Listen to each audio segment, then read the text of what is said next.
Hello and welcome to Anchor to Life and Mobility. So we are going to get started. This is a eh, simple, not easy, hip mobility. So what I want you to do first is we're going to test out what our movement feels like. And just going to drop into the squat. See how that feels. And what I'm wanting you to feel is how does it feel here, through those hips. I'm going to turn back forward, dropping here as well. And then I'm going to come down onto the ground, lying down, bringing one knee in towards the chest. Again, we're just establishing how things feel to see if we've made a difference going into this hip mobility.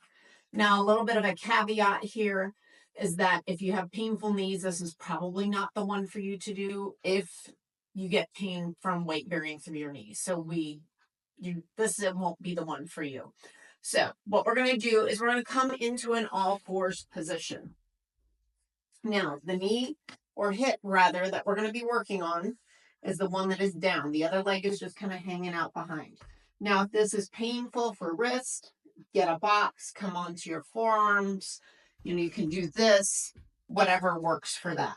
But what we're going to do is we're just going to slowly start to shift. And I'm also going to do it from this angle so you can kind of see. But we're shifting our hip laterally here or out to the side. So our knee is going to be underneath our belly button. And we're just slowly kind of bringing that hip out to the side, not completely collapsing, but we're really driving our body weight through that knee. And then you can come into a little bit of sitting back towards the heel. And again, playing with those arcs, seeing if there's a particular spot that you're more tight. So for me, it's over in this direction. And what I can do is I can tighten my knee down into the ground or force my leg into the ground, holding it for a little bit and then relaxing. See if I can go a little bit deeper into that stretch. And then if you feel, again, a spot that's a little bit tight, you can hold your breath for 4 and then relax for 8. And then again, we're just moving and grooving around in that joint. Now I'm going to take this opposite leg back here. I'm going to use it to move my leg in and out. So like a little kickstand. Don't think about this about being abs. It's not. So we're using this other leg to work on that hip range of motion. So we're going into internal rotation of that leg. And again, just kind of going in and out. Now I'm going to get out here to this end range and I'm going to pull my legs into one another, finding that isometric contraction, seeing if we can just get that hip to release a little bit and then coming out. Again, coming across into that hip and then out. One more here. And again, kind of sitting back into it. And then just again, kind of coming back out. And then we're going to do all of this to the other side. So I'm going to turn around so you can see. And keep in mind that each hip will vary, but you're going to kind of just start moving and grooving into that joint. So again, shifting back, shifting out to the side, just feeling those areas that are tight. Good. And so then again, finding that spot that's tight, I'm going to sit in it. I'm going to hold my breath. Exhale, see if I can find a little bit more. So the entire time I'm driving that knee down into the mat. And again, I'm feeling a little bit of tightness here. You may feel tightness more on the inside of your hip. It varies for each person. But this is a really nice hip mobility thing to do prior to or after an activity. So this morning I rode my Peloton and that's a very fixed hip kind of position. So feeling out where this might be. Again, bringing this leg, bringing it out, pulling it back in. It's a little bit of a windshield wiper effect. Again, each foot or each side rather, different than the other.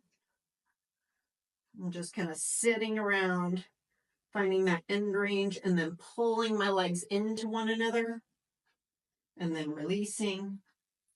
Again, both legs pulling into one another and then release. And do one more of those. Pull into one another and then release. Kind of sitting back from side to side. So now what we're going to do is we're going to come into something called, in yoga, sometimes it's called deer pose, 90-90. But what you're going to do is you're going to line it up so that this leg is directly in front of the hip and you have a 90-degree angle at this knee. Now you'll see this knee is kind of popped up a little bit for me. I'm a little bit tight through my hips. So what I'm going to do is I'm going to angle my belly button towards my knee. I'm not putting a ton of force through here. I'm leaning into this, and now you can see my knees starting to drop. And I'm just going to sit here and breathe into this a little bit. And you can play around with kind of rotating into that hip a little bit. That's going to increase the tension through that joint. And then again, slowly just kind of moving and grooving around in that joint. And then from here, what I'm going to do is I'm going to press that knee down into the mat. You might feel a little bit of tension into the hip, and that is okay. No pain though. If you're feeling pain, come out of it a little bit and then sit in that range of motion instead. So I'm pushing my knee down into that mat, trying to get my belly button towards that knee without rounding the spine much. So we're keeping that spine up right. Again, continuing to push down into that knee and then release. And again, kind of moving around a little bit. So again, coming down. This isn't a maximal force. It's just maybe, I don't know, 20 to 30% of a contraction. It's just a nice, gentle leg into the ground. And coming back out. And then we're going to do that just one more time. Again, each time seeing if you can get that belly button a little bit closer to that knee. Trying to stay light through those hands. I'm feeling a big stretch through the back of my hip.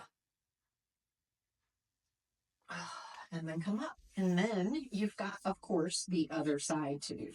So again, coming into this 90-90. And you can see this hip looks different than the other one. It's a little bit closer to the ground just to start. So again, hinging forward, coming forward, rotating that belly button towards the knee, and just kind of moving around. So this hip is completely different for me. I know this. So while doing therapy with kids for years, I would always sit in the same type of position because it just allowed me to move a little bit better. So that allowed for one hip to grow tighter than the other. So again, moving and grooving around in that joint a little bit, finding kind of that end range, and then pushing that knee down into the mat. Breathing in and out, light through the hands and coming back up. And again, pushing down through the mat and back up. And one more here, pushing down through the mat and back up. And again, you can play with a little bit of rotation here. Just again, moving and grooving through the joint, seeing how it feels. Now we're going to do that test, retest. So I'm going to lie down on my back. I'm going to bring one knee in towards my chest, and holy smokes, is that more open. And then I'm going to change that to the other side. And again, feel just a lot freer. And then we're going to come up into standing. And again, dropping into that squat, seeing if it feels a little bit better. I do feel more free through my hips. Probably need to address my ankles because that's now where I'm feeling the restriction in my squat is from my ankle range of motion. But anyway, I hope you enjoyed this quick hip mobility opener. Again, a great pre or post workout, and keep tuned in for more mobility exercises.